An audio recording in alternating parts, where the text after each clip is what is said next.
Kinetic News Daily. Welcome back. This is June 6th, and we are tracking the political earthquake which is happening right now in the LA. And the primary election went down June 2nd. They're still counting the votes. It takes a while. We're in California now. All the smart people here, yeah, we got all the high IA, all the high tech. Yeah, we can do everything better, faster, and stronger, except we can't count votes. Probably because Gavin Newsom, Governor Gavin Newsom, told everybody he can't read. So I'm just going to assume if he can't read, that means he didn't go to school, probably means he doesn't know anything about math. So the primary election, the vote counting is dragging on as it always does. I mean, a month maybe we'll have some answers, gives everybody time to do funny business. Um,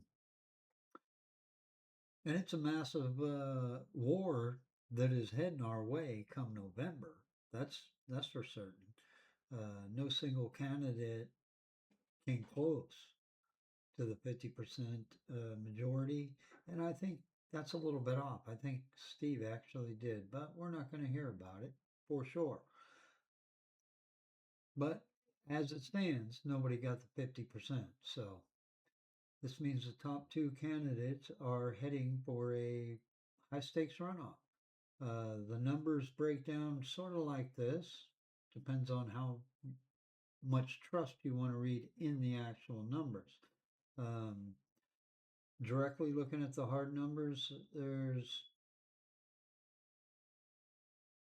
the entire dogfight. It's Karen Bass, obviously, is sitting in first place.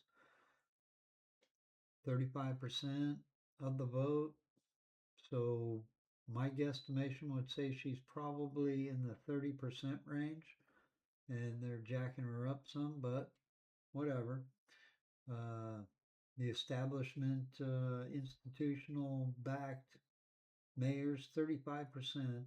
Incredible, incredibly weak is what it actually is in comparison to what it should be. That's why I'm suggesting they're probably padding those numbers a lot.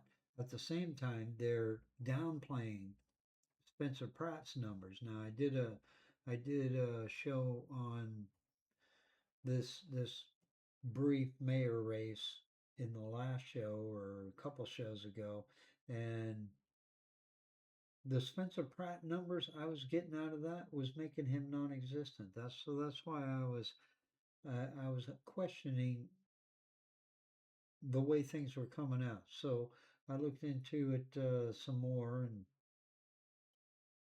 it's definitely being played out as California always plays out. Let's leave it at that. And Pratt has launched a really good campaign. I mean, he just shouldn't be in the position he is, but as I said in the last one, I think he's going to take it. I know everybody thinks that's against the against the grain, and you're no doubtedly right. We're sitting here in California, so that's definitely a hard one to swallow. But I'm going to go out on a limb and say Pratt is going to take the LA mayor. He's going to become the next LA mayor. And Steve Hilton is going to be the next governor. And only then are the people going to see anything good changing. That's for sure. At least that's my guess on the whole thing. But the establishment is scrambling because the outsider platforms, actually, both of them, are going to hit them like a ton of bricks, man. And they have massive gain, massive traction with the people themselves. I've been seeing that. And surprisingly enough, the people around me have been talking about it too. So that means it's probably pretty real. So I'm sticking with Pratt's going to pull it out, and I think so will Steve Hilton. He'll be the next governor. And then California will start cleaning up. Plus, a whole lot of exposure is going to be coming down the pike, too, I'd imagine. Um, Now, his entire platform, Pratt, I'm speaking of, pretty much revolves around the devastation of the Palisades wildfire.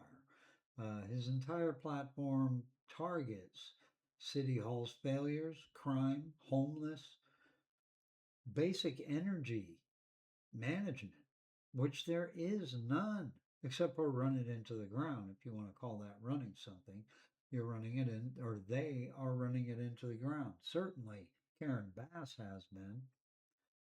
So Pratt is pushing for a hard, aggressive public safety change, is what it is, what it should be, and take care of the chronic homeless that is devastating the people of the country, but most notably LA and California.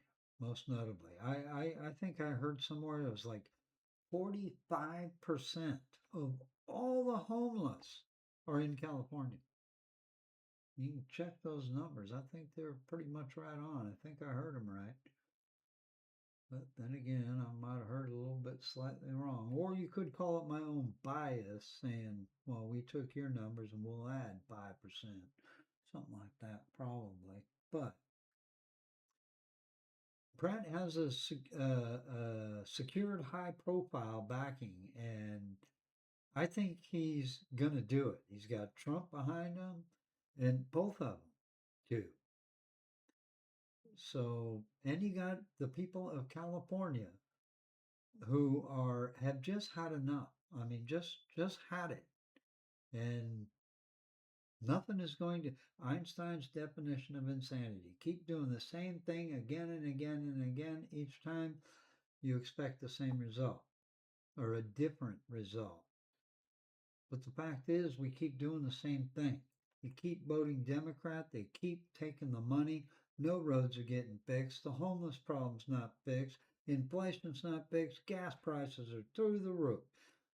Our schools have practically hit bottom.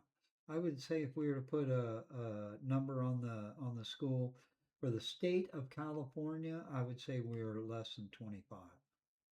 So, there's my feeling on that one.